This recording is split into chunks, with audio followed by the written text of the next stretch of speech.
जिला सहकारी बैंक और बीपैक्स के माध्यम से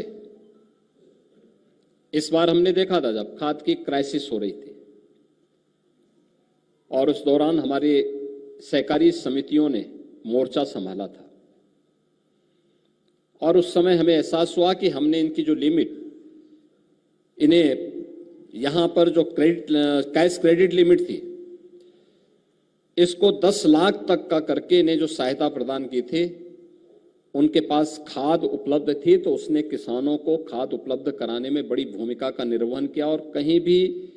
ब्लैक मार्केटिंग नहीं होने दी।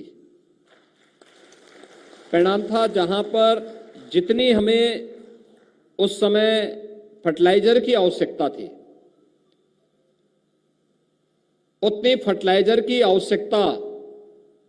अगर हमारे बीपैक्स की कैश क्रेडिट लिमिट 10 लाख तक की नहीं होती और इनके पास पूंजी नहीं होती तो जितनी हमारी डिमांड थी उसके सापेक्ष हम किसानों को उतने फर्टिलाइजर की आपूर्ति नहीं कर पाते, क्योंकि इसमें बहुत सारे लोग ऐसे होते हैं जो इस फील्ड में होते हैं, बहुत सारे ऐसे प्राइवेट प्लेयर भी फिर खेलने लगते हैं